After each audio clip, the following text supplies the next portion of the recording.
दुनिया हैरान इसी बात को लेकर है।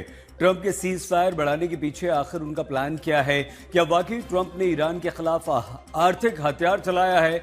ईरानी बंदरगाहों की नौसैनिक नाकेबंदी जारी रखते हुए ट्रंप ईरान को खार्ग आइलैंड पर तेल उत्पादन बंद करने के लिए मजबूर करना चाहते हैं, जिससे ईरान की बड़ी इनकम पर सीधा असर पड़ेगा। इससे ईरान के लिए यह नुकसान काफी बड़ा हो सकता है। आइए दिखाएं आपको ट्रंप क्या सोच रहे हैं।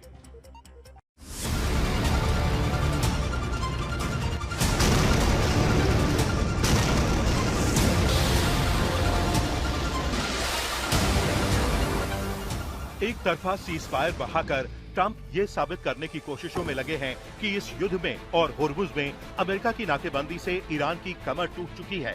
अगर वाकई ऐसा था तो फिर ट्रंप बार बार ईरान के साथ डील की बात क्यों कर रहे थे? या फिर ईरान ने ट्रंप की बातों और धमकियों को भाव ही नहीं दिया?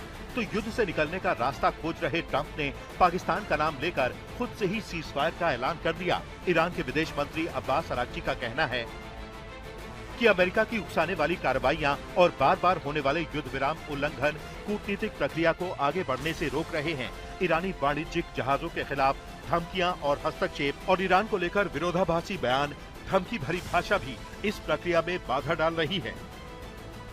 ईरान और अमेरिका के बीच 12 अप्रैल को हुई पहले दौर की बातचीत बेनतीजा रही थी, जबकि दूसरे दौर की बातचीत के लिए अमेरिका ने ईरान को कुछ बड़े मुद्दों पर अपनी शर्तों की लिस्ट भेजी थी और बाकायदा पाकिस्तान के field marshal Asim Munir Trump का संदेश देकर तेहरान गए थे, जिन पर अगली बातचीत से पहले सहमति चाहिए थी।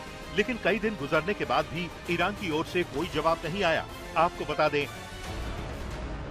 कि अमेरिका को ईरान के एनरिच्ड यूरेनियम पर आपत्ति है और वो नहीं चाहता कि ईरान कभी परमाणु हथियार बनाए, जबकि ईरान ने क्लियर कर दिया कि न वो अपना एनरिच्ड यूरेनियम किसी को देगा और न ही परमाणु प्रोग्राम छोड़ेगा। अमेरिका चाहता है कि ईरान स्ट्रेट ऑफ होर्मुज को पूरी तरह से खोल दे और होर्मुज से अपना कंट्रोल छोड़ दे, जबकि ईरान ने ये भी कहा कि अमेरिका को होर्मुज में नाकेबंदी खोलनी होगी और होर्मुज पर ईरान का कंट्रोल हमेशा रहेगा। ऐसे में ईरानी संसद के स्पीकर बाघेर कालीबाफ ने कहा है कि अमेरिकी राष्ट्रपति युद्ध विराम और नाकेबंदी के जरिए अपनी उकसाने वाली कार्रवाइयों को जायज ठहराना चाहते हैं। ईरान धमकियों के साथ होने वाली बातचीत को स्वीकार नहीं करता। ईरान की तरफ से ये भी क्लियर कर दिया गया है कि अमेरिका के साथ स्ट्रेट ऑफ होर्मुज में नाकेबंदी हटाने के बाद ही बातचीत हो सकती है। और रही बात ट्रंप की धमकियों की, जैसा कि उन्होंने कहा कि उनके पास बहुत गोला बारूद है, तो इसके जवाब में आईआरजीसी ने भी सख्त बयान जारी किया है। आईआरजीसी ने कहा है कि इलाके में तनाव बढ़ रहा है, इसीलिए उनकी सेना पूरी तरह सतर्क है। अगर कोई हमला हुआ तो वो बहुत जोरदार जवाब देंगे।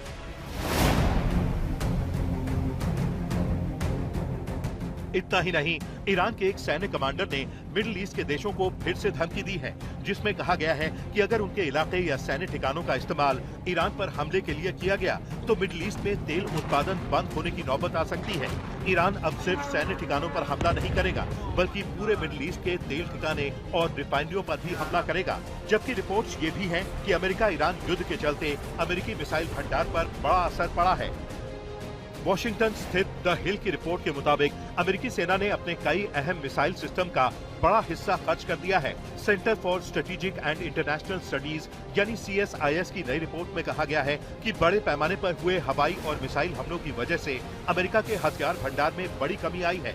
पैट्रियट मिसाइल के कुल स्टॉक का करीब 50% खत्म हो चुका है, जबकि थर्ड इंटरसेप्टर आधे से ज्यादा इस्तेमाल हो चुके हैं। प्रिसीजन स्ट्राइक मिसाइल यानी PRSM का भी 45% से ज्यादा स्टॉक खर्च हो गया है।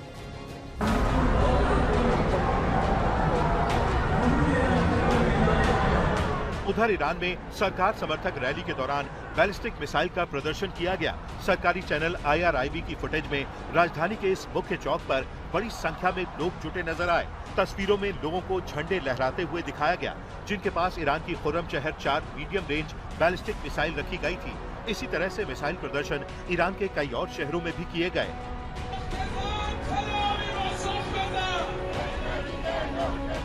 IRGC को तेहरान, किरमान और अराक समेत कई शहरों में मिसाइल प्रदर्शन करते हुए दिखाया गया। इन प्रदर्शनों के दौरान हिजबुल्लाह के झंडे और अमेरिका और इजराइल विरोधी नारे भी नजर आए। मिसाइलों को शहरों के बीच रिहायशी इलाकों के पास सार्वजनिक जगहों पर रखा गया था, जबकि तेहरान में एक इमारत पर लगा अमेरिका विरोधी होर्डिंग दिखा। इसमें अमेरिकी फाइटर जेट्स को जाल में फंसे दिखाया गया है। एक और बिलबोर्ड को देखिए, इस पर इस्लामिक क्रांति के नेता आयतुल्लाह रूहुल्लाह खुमैनी और ईरान के पूर्व supreme leader Ayatollah Ali Khamenei को दिखाया गया है। तो इस होर्डिंग में एक सैनिक का हाथ दिखाया गया है जिसने स्ट्रेट ऑफ हॉर्मुज को अपनी मुट्ठी में पकड़ा हुआ है। इस पर फारसी भाषा में कुछ नारे लिखे हैं जिनका मतलब है कि हॉर्मुज हमेशा ईरान के नियंत्रण में रहेगा, ट्रंप कुछ भी नहीं कर पाए और इस समुद्री रास्ते पर हमेशा ईरान का ही कब्जा रहेगा। ईरान में दुनिया को ये दिखाने की कोशिश हो रही है कि अमेरिका ने उसके सामने सरेंडर कर दिया और ईरान ने अमेरिकी राष्ट्रपति डोनाल्ड ट्रंप को झुकने पर मजबूर कर दिया। डोनाल्ड ट्रंप के युद्ध विराम की घोषणा कई बातों से पर्दा उठाती है और आने वाले दिनों का संकेत देती है कि बातचीत की कितनी संभावना है।